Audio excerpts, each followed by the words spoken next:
on top of the waves, either with my camera or with my surfboard or with my paintbrush. So I'm here to tell you how I do all that. Nice.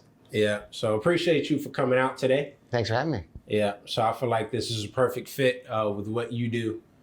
Can't wait to get in and talk about the waves, your art. So excited for this interview.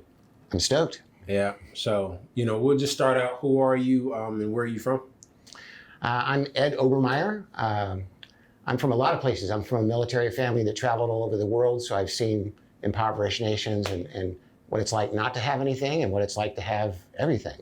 And I've been blessed with an appreciation for what I do have.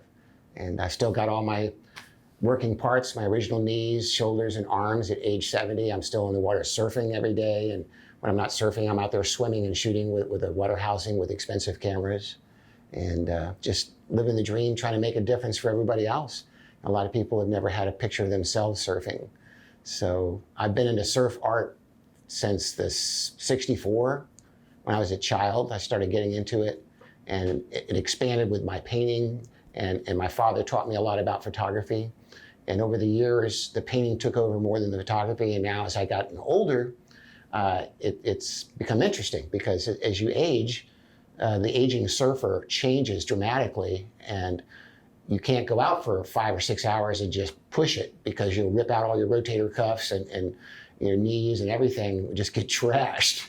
And mine are in pretty, not the greatest shape because they're older, but I've learned how to use my body in a way with diet and exercise and good balance so I don't overuse things.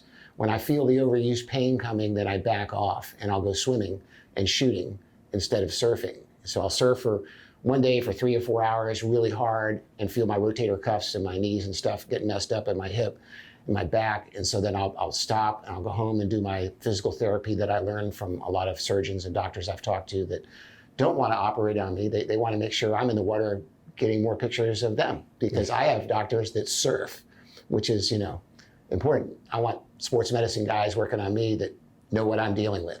And I've got, Jordan Young Institute's been fantastic, keeping me in the water and off the operating table.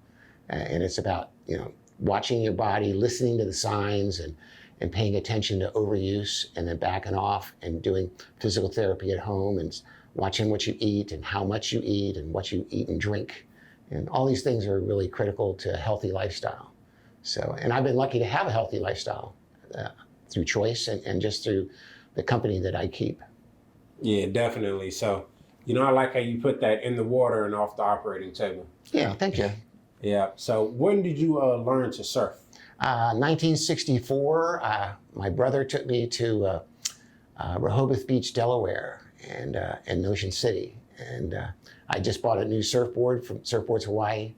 And it was totally not the right board for the East Coast. It was a real angular pintail gun for big wave surfing in Hawaii, but I didn't know anything back then. So the first boards I had ridden, I had rented in Ocean City in Delaware, in Maryland, and Virginia Beach in 64. And I would come down and rent boards, and there would be these giant big boards, redwood boards, foam boards that weighed a ton, that took 2 people to carry to the ocean, and then just learn on those longer boards. And then eventually, in a very short period of time, by 1969, when I went in the Army, I had 2 twin fins that were 5 feet 2 inches from 10-foot boards to 5'2", and took those with me to Panama when I was in the Army. And that's where I really learned to surf well. I went to the country of Panama, where I was stationed with Ace Special Forces Group on the Atlantic side.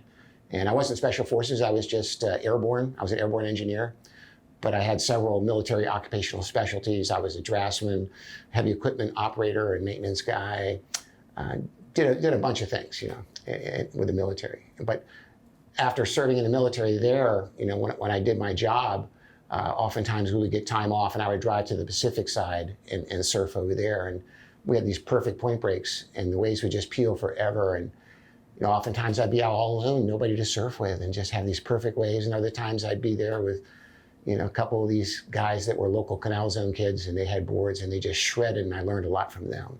Nice. Yeah. So, not only do you surf, you document as you said, take pictures, Yeah. create art of just the water and surfing. So how did you get into that part of surfing? Was that like along the way, or was that in the later years? It was along the way, like in the 70s, I went to the Outer Banks almost every weekend with Eastern Surfing Association and my friends, and we would go down there and go to Rodanthe, and I had four-wheel drive vehicle, and I would always bring my 500 millimeter set telephoto and hook up with Mickey McCarthy, who's, may he rest in peace, taught me a ton about photography, and when we were using film back in the day. And I got the right film speed, and back then everything was much more complicated. So we're all shooting slides most of the time, slide film. And then graduated from that over time and got more into the painting when I broke my ankle at the East Coast Surfing Championship in the 7 pieces. I had a really serious break during the finals of the ECSC. And ankle snapper waves, ironically, they were waves like this big. And I just stepped off the longboard on the final heat, and I was in first place, and the tip of the longboard hit me in my calf, and I had sunk my foot into a pocket of sand, didn't realize it, and it just snapped my ankle in 7 pieces. Wow. So pretty devastating, right? Then it sucks to be me at that point. I tried to get up, and thousands of people, it seemed, were on top of me right away. Don't look. And I looked down and see my look just turns into a watermelon, my foot. Wow. Oh, this is complicated. And then they took me to the hospital, and one of my students from Kemp's Landing, where I was a teacher back then, was there, and he just had a baseball injury. And they were resetting his broken bone, and they reset my bone, and we both used some pretty intense profanity. I said, I will tell your parents if you don't tell your friends that I cussed you. It's this hurts a lot. Yeah, I bet. So they reset the bone, and then they gave us some painkillers after they reset the bone. And then I was on crutches for a year, and that made me become introspective. A lot of people, when they have something terrible happen to them, and it happens to us, I've broken both big toes, my left ankle, right tibia, left fibia, multiple finger breaks, and my skull, my nose 3 times.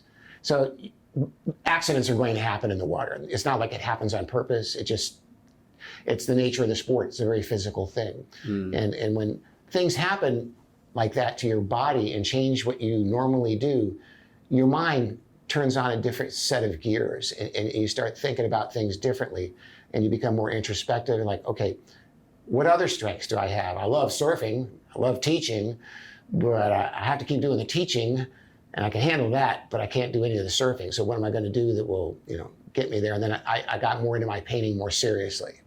And so that year I was on crutches, I got really much better at my painting.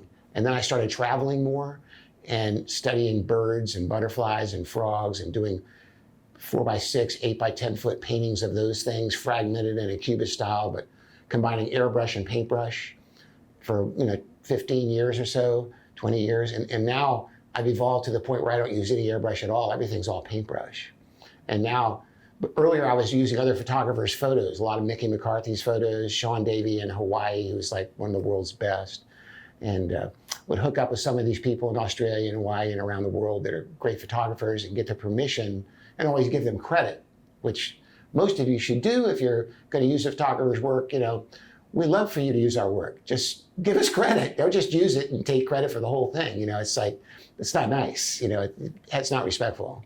So we're all thrilled to have people use our photographs. I mean, I'll be in that ocean. I'll get up at 4 o'clock this morning, the next swell, like 4th of July. I got up at 4 to be in the water by 5:15 because it takes me a half hour or so to work my dog and get my gear on, and then preparing the camera and the housing and all the settings that you do and all the parts that fit with going into the water.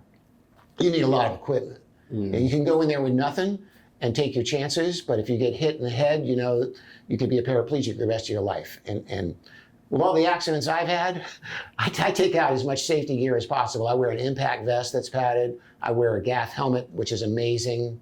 And I wear specialized fins that are custom built for what I'm doing, specialized suits, sweatsuits for all the cold water when it's in the low 40s and the air is in the 20s. I want to be warm, but I need the right equipment and also need to be able to move. So, in learning about the rip currents and how to study them and use them, and we use the rip current along the rocks at First Street Jetty to take us out. I just hit the water and turn around on my back, put my housing on my chest, backstroke with one arm, and I could ride the rip current along the rocks. And as soon as it gets me out to the end of the jetty, I paddle furiously parallel to the beach so it doesn't pull me into the inlet. Because that's what that current is going to do. And then you get out there, instead of fighting the current and wearing out all of your energy, you just lay on your back and shoot pictures of everybody surfing or the waves that come by, and the drift can take you all the way down to the pier in a matter of minutes. And then you get it, you swim in, take off your fins, walk back to the beach, rinse and repeat, and do that for about 3 or 4 hours. Wow. Nice. So, yeah. Yeah, so surfing and what you do is not just about getting on a board or getting in the water. It's a lot more detailed, detail-oriented than that. Well, the board thing is different. Shooting pictures with a surfboard is insanely difficult, so I don't do that. It's just another thing. You know, you've got your camera housing leashed to your arm, and you've got your fins leashed to your feet. And if you add a board, there's another leash and another thing, and then you're duck diving giant waves, small waves. That's another thing to get in the way. And then that's flotation. That's going to get you in the way. I just swim, no flotation. The impact vest doesn't give me much of any flotation at all. It's not a life vest. It's for impact. So when I get hit by your board, it's going to bounce off, but my ribs are going to stay in one piece. You know, without the vest, goodbye ribs. I've broken 3 ribs. It really sucks. You know, it's like months of healing, and there's no cure for it. There's no fixing a broken rib, and it's really, really painful. Those of you that have had a broken rib know what I'm talking about. It's not a day in the park. You know, it's hard. So it's best to have the proper safety gear. So and the good helmet and everything helps protect me. And I just swim when I'm shooting. No flotation. I just swim. Okay. So because the ocean is a whole new terrain. So how have you been able to study and get acclimated to that? Like you were saying, just studying the rip currents and just getting out there and feeling safe to be able to swim, even ocean life. That's a great question. I've been surfing for over 50 years, since 1964. And I used to be a lifeguard. So I know how to swim. I know the signs of drowning. I've nearly drowned twice in Central America on some really dangerous triple overhead surf that I shouldn't have been in, but was. That's another story. But the important thing is to know your limitations. You know, now I know, like the Christmas swell was really giant. You know, it was well overhead, couple feet overhead, and I was out swimming for 4 hours, and then I finally came in because I couldn't fight the currents anymore, and it got big and really dangerous, and it was really cold. It's Christmas. We're in the Atlantic Ocean. You know, it's chilly. And so I came in and then shot from the beach for another 4 hours with my big telephoto. So you have to understand your limitations so you don't die out there or become a liability for someone else. You know, then they got to stop what they're doing and try to save your dumb whatever, right? So, you know, don't make bad choices that force other people to have to make choices to help you. You know, try to really be independent in the water and know your limitations and know people that try to do what I do that don't surf are going to have a hard time figuring it out, because I have to be, when I'm using a 16 to 35 millimeter lens, I have to be 3 to 4 feet from you. And I have to know where you're going to be before you get there and how to duck dive under you so I don't get hit by you. Wow. So you can't do that if you don't surf. And then when I'm using larger lenses like 70 to 200 or 24 to 70 millimeter, then I have to, you know, I'm in there in the water constantly changing the settings and flipping from auto to manual and changing the ISO, the shutter speed, the aperture. As you're in the water at 5:15, it's dark, so there's not enough light. So you're shooting at a really high ISO. And if you have a really good camera, you can, like the 5D Mark IV is a good one. It's a great full frame camera, and I can get a really high ISO and not get much of any grain when I'm shooting at maybe 1500, 2000 ISO. Whereas if I use the Canon 7D Mark II, which is not full frame, I'd have all kinds of grain. So there's different equipment, and, you know, it costs so much, you know, and people my age buy cars and fancy things and fancy travel. I've already been through the car thing, so now it's all investment in camera gear. You know, the waterproof housings, the different ports, the different lenses, and I've got a really great, through trial and error, I've figured out exactly what I need in the water, you know, for the different conditions and the right settings for each day and the light and the temperature. It's all really critical, and you're constantly changing all these things on the fly. So talking to others around the world that are really good photographers helps. YouTube's amazing. You know, I learn a lot on YouTube where this is being promoted. Yeah. But YouTube has taught me a lot about photography and, you know, the do's and don'ts. And Dummies guides are helpful, because we're all dummies, and you won't know everything about photography, Lightroom, or Photoshop. Just focus on a little thing you want to know and expand on that. And eventually you'll build a knowledge base of all the things that will make you a better painter or photographer. Yeah, definitely. So speaking of that, painting, photography, well, before I get into that, I do have one question I want to ask. What is your favorite part of the water or being in the water? Oh, the golden hour, it's sunrise or sunset. Because like when the sun's coming up and the light's coming through the lip, I almost feel guilty that I alone and the people in the water with me are able to experience this God moment. It's a religious thing. It's profound. The quality of beauty, it's like experiencing your greatest fear and your greatest joy all at once. Especially on a big day, it's really huge. And some of these hurricane swells, I've been out there at sunrise, it's hammering, rip the housing right out of your hand, and just slam you to the sandbar. And you just like suck it up and duck dive under this stuff and duck dive under and duck dive under and duck dive under until you finally get out of the impact zone. But unfortunately, as a photographer, that's where you got to stay the whole time, is in the impact zone where there's more work required physically. The surfers, we sit out a little further from the impact zone and we pick up the wave before it breaks. But the photographer's got to sit inside where the action is, where it's breaking. And staying in that place with currents going every different direction is a lot of physical effort. There'll be a day when I won't be able to do it. And I hope it's not soon, but I'll figure out another thing. If I ever lose a leg and a shark bites my leg off, I'll figure out a way to surf and swim with prosthetic. Whatever it is, I'm up for the challenge because I love the challenge of it. It's really pushing the envelope as far as what you can do. People are like, at your age, you gotta stop doing that. No, I have to do more of that. I have to do more of that so I live longer. It's about that. Yeah. That's keeping me moving. If I stop, I'll die. Period. Yeah. So that's your purpose. It's just, it's really a rhythm you have to get in touch with. Oh, that's beautiful. That's exactly what it's about, Drew. You establish, you don't fight the ocean. You look at what it does and how the currents work and use the currents to your advantage to help you get where you want to be. And then you fight less with the ocean. Don't fight at all. You're not going to win that fight. Yeah, you're not going to beat Mother Nature. It's like this virus. Everybody's trying to beat the virus and they're fighting some virus. It's like, no, man, the virus is winning. Okay, so you got to fight and get a vaccine and get protect yourself. Whatever. But you're not going to fight it by saying, I'm young and I'm healthy and I'm tough. Well, I see a lot of young, tough, healthy people die. So how's that working for you? Same with surfing. It's not going to work for you by being all macho. I'm tough. I'm going to fight the ocean. You're going to die. You're going to drown. Just roll with the ocean and work with its rhythm. And you'll be a part of the ocean and flow with it and understand how everybody else is working with the ocean that's out there. Because you're all part of it. This is my new classroom. I retired from teaching 9 years ago, so now I make a point of memorizing everybody's name in the lineup and try it. It's hard to do because there's so many different names all the time.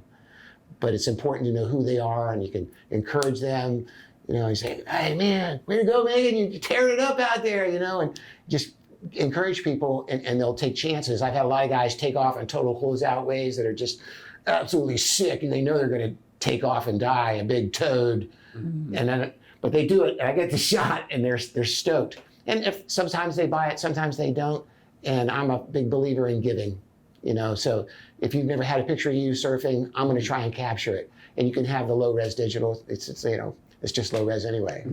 But if you want it printed, then that will cost, of course, because that's higher resolution. Yeah. But you can print a small one and get away with 8x10 maybe on low res, but any bigger than that, you're not going to get much. Yeah, like a poster. Yeah. So it's been beautiful in that I find that shooting waves is more exciting than riding them now. Because I'm lower in the water, I'm seeing angles of waves and barrels that I've never seen just surfing. I'm really, and I can capture a feeling depending on the type of lens I use that's really unique from what I've ever seen just surfing. So every day is exciting. It's like Christmas. I get home and I've got 3,000, 4,000 pictures from a 3-hour session, and maybe 100 will make the cut. But the ones that make the cut are just freaking awesome, and I'll spend a lot of time editing those and tweaking them just right so that I won't push it so far that it's like beyond what it was coming out of the camera, but I can really, with Lightroom and Photoshop, you can really make the picture just the way you want. Nice. Yeah. So, getting back into that, like the painting, the photography, how has that process been for you, just perfecting your painting and just what new things you learn to capture? Because every wave is a new wave. You're never going to get the same one. So Right. the details, how do you capture the details? Well, first, it involves not being an observer, because as an artist, we're all observers. And then we paint what we interpret from our observations, right? So now I'm a participant and an observer. So instead of just shooting from the beach, I'm in the water participating in the surfing thing, whatever that is, whether I'm surfing or swimming and shooting. So that's had a huge impact on how I interpret the artwork. So instead of painting a wave realistically like it looks, I try to paint it how it feels. It's a living, breathing, pulsating ocean out there. I mean, when it's big, I get so excited because the ocean's living and breathing. You can just feel it in your chest. And then the sets come boom, boom, boom. And then you duck dive under and all these fish bump into you and stuff. And it's like, you don't know whether they're sharks or bluefish or whatever it is, stripers. I mean, I've had tons of things underwater bump into me, and just scare the bejesus out of me. And then I come up and, and then, So you're already out there, so there's no really turning back. You just kind of Right. gotta, Yeah. wow. oh yeah, you're not going anywhere. I've had sharks and dolphins between me and the beach. Wow. So I wear a shark magnet called Shark Bands, B-A-N-Z. And so far it's worked. I've had it sharks kind of come close repels. and then leave.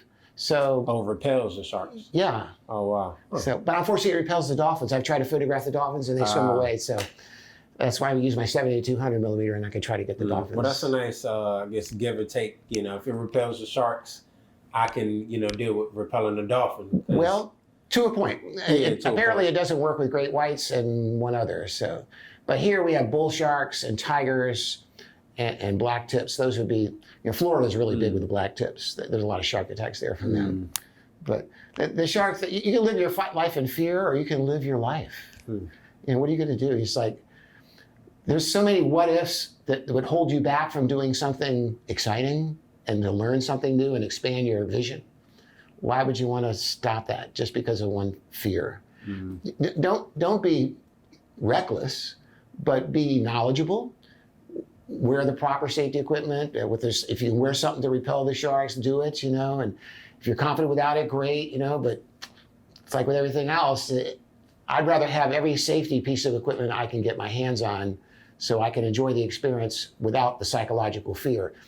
And maybe it doesn't work at all, but at least in my head it works. So that helps a lot with the fear thing, especially when it's late evening and dark out and you're shooting, or early morning and it's dark before the sun comes up. Those are the sketchy times in the water with, when I've had a dolphin pull on my fin. I've had cormorants underwater grab my fin. It just scares the heck out of you. What do you think grabs your leg underwater? It's like, you do that Jesus walk thing. It's like walking out of water. And then you realize, it's just that. Okay. But it's part of life, It's like, you can't spend your life in fear. Yeah, definitely it's something you have to get in tune with. But also, I would say, just how have those experiences, like with the animal life under there, under the water, really gave you a new perspective? Like, what have you learned just from the life and the experiences that you've had with those animals? Well, I think the key thing is respect for the animals, and also how fragile their environment is. Man can really mess up their environment. I see a lot of injuries on these animals as a result of man-made actions or inactions. So it's made me a lot more environmentally sensitive.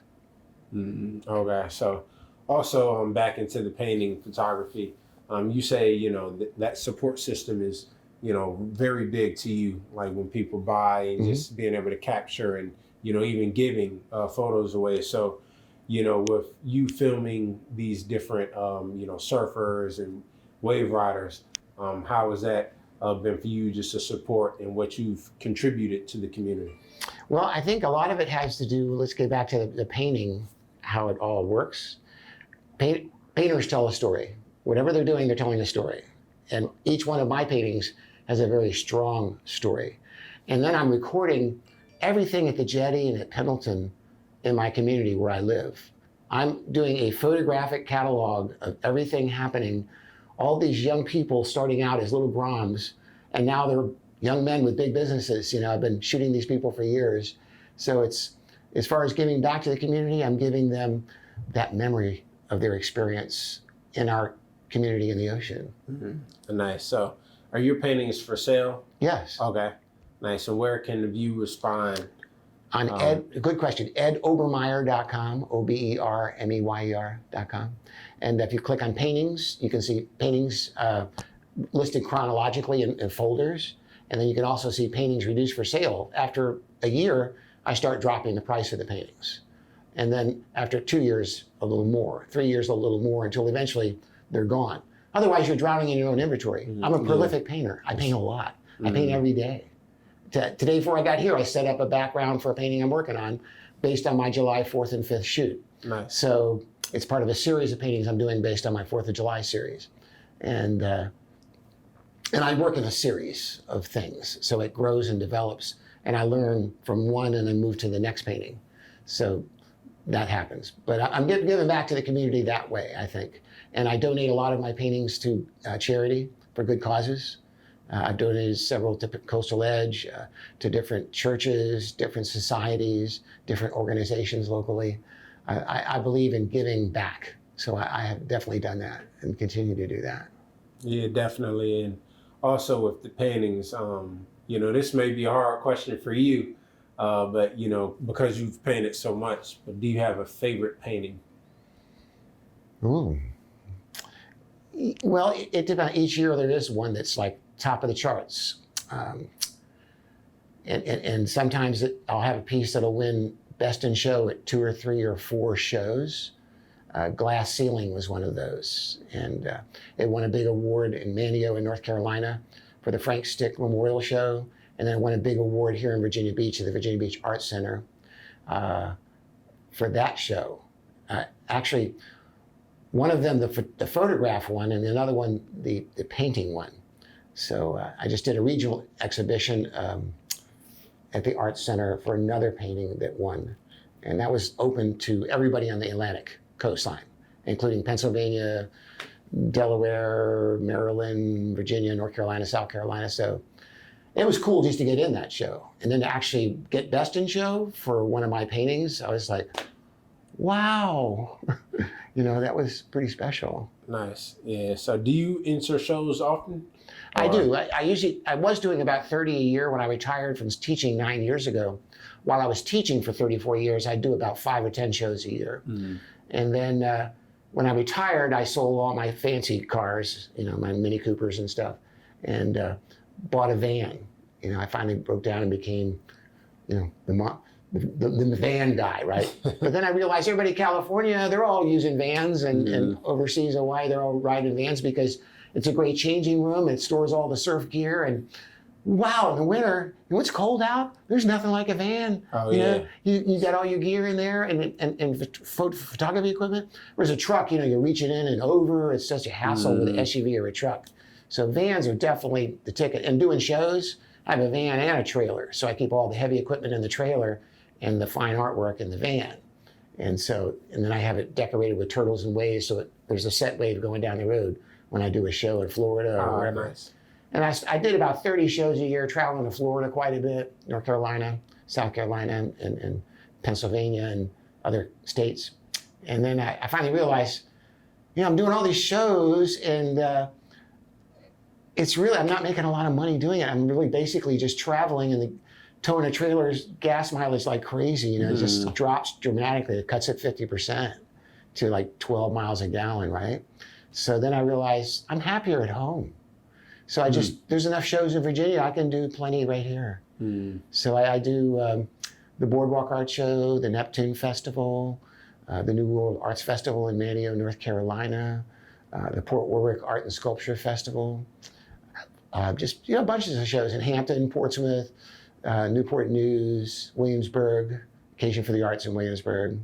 So they're all great shows to do, and it's local, and I don't really have to get a hotel room for most of them except for the one in North Carolina.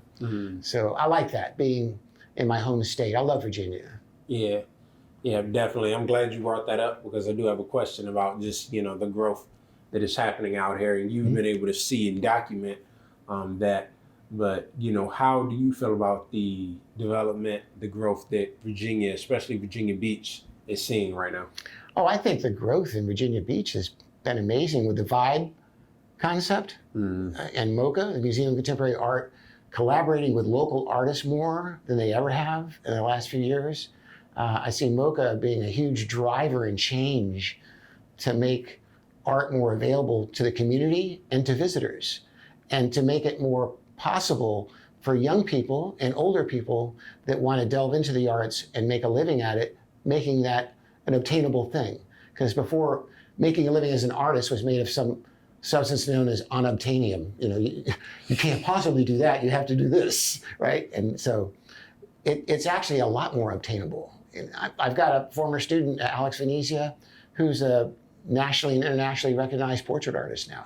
Nice. And she's a former AP student of mine. Just incredible young man, And then Amanda Alcalt, who I did shows with, who's a great printmaker. I saw her at MoCA one year. I said, "You're a rising star. You're going to be something," because she was combining printmaking with collage and painting and watercolor. And now she tells these beautiful stories with symbolism. And she was really active in MoCA a lot. And so now this year, she's the featured artist in the Cherry Creek Arts Festival, which is like the #1 art show in the country. Wow. And it's impossible to get into, let alone become their featured artist. That's a girl from Virginia, or actually from the Carolinas originally. But so it's really neat to see these up and coming artists who came up from Virginia Beach and move on nationally and internationally and in the art scene the way they are.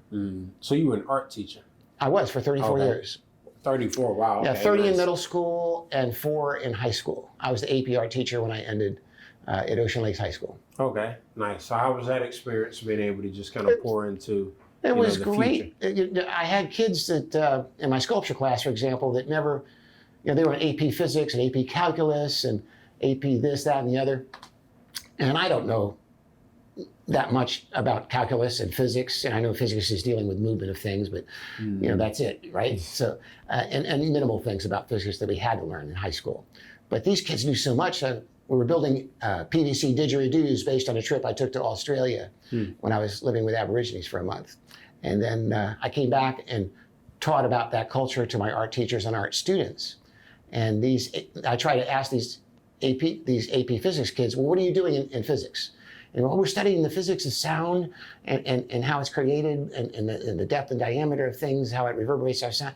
Oh, and we're going to make didgeridoos because that's exactly what they're about. You purse your lips and you make that sound going down the PVC pipe with the beeswax on it. You can change the sound with the diameter of the didge, or you can bend and twist the pipe, heat it up with a heat gun, and bend the pipe ever so subtly, and you get a higher pitch. And you bend it too much, you get no sound. So we all learned a lot. I learned a lot from my AP Physics kids about how far I could push the shape and diameter of the instrument.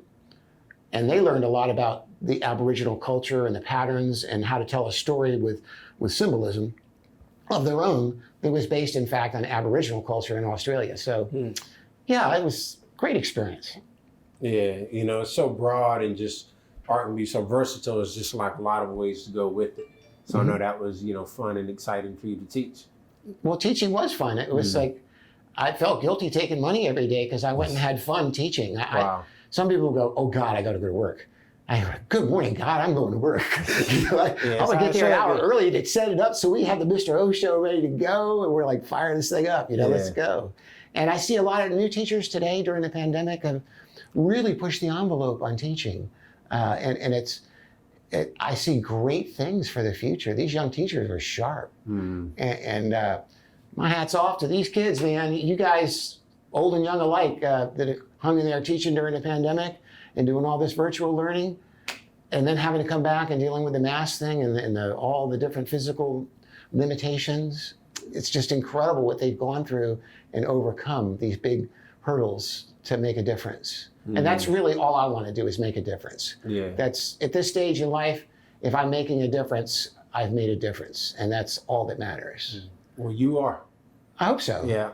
Yeah. So also, I do want to ask just how you were able to adjust to the pandemic and just stay, in peace of mind. Mm-hmm. I know the water probably helped a lot, but you can get into that. Oh yeah. I know a lot of people hate our governor, but when all the governors on the West Coast they shut down the beaches in Australia and California and Maldives, everywhere else, all my friends shooting out there and surfing out there, they couldn't go to the beach.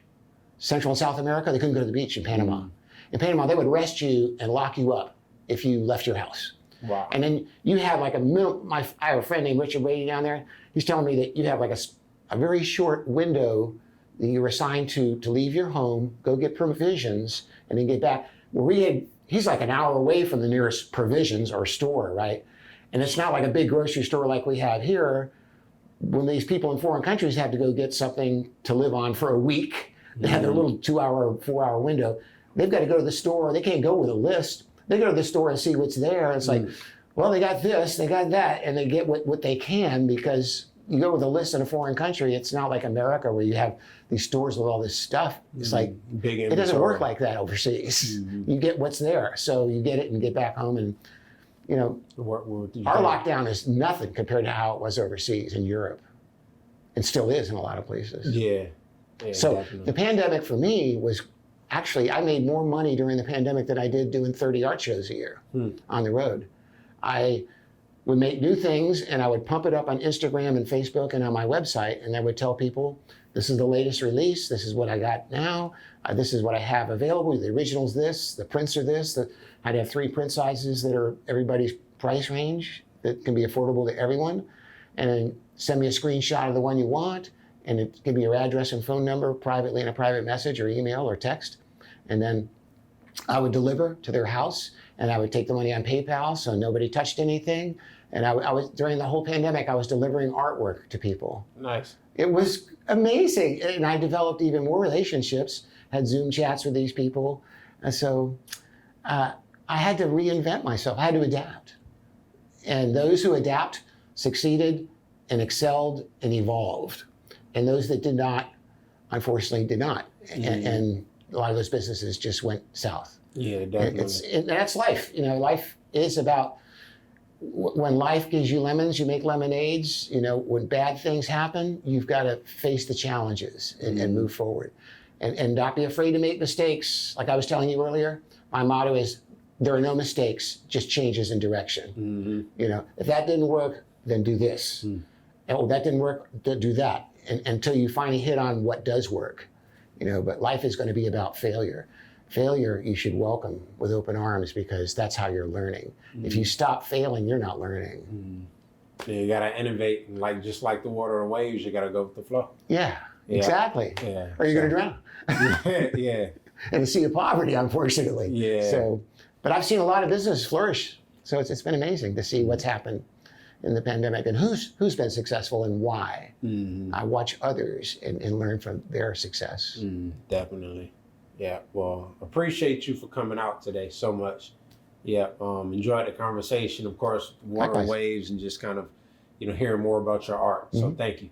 And thank you for your service as well. Hey, if you're ever at the beach, man, hit me up. I'll get you on a board out there. We'll get some shots of you. I'd love to get a few shots of you. All right? Yeah, definitely. We can work it Take out. you up on that. Yeah, for sure. All right, Drew. Yep, you heard it here first. Enjoyed it. Thank All you. right, thank you. We have Ed Obermeyer, and we're out. See ya.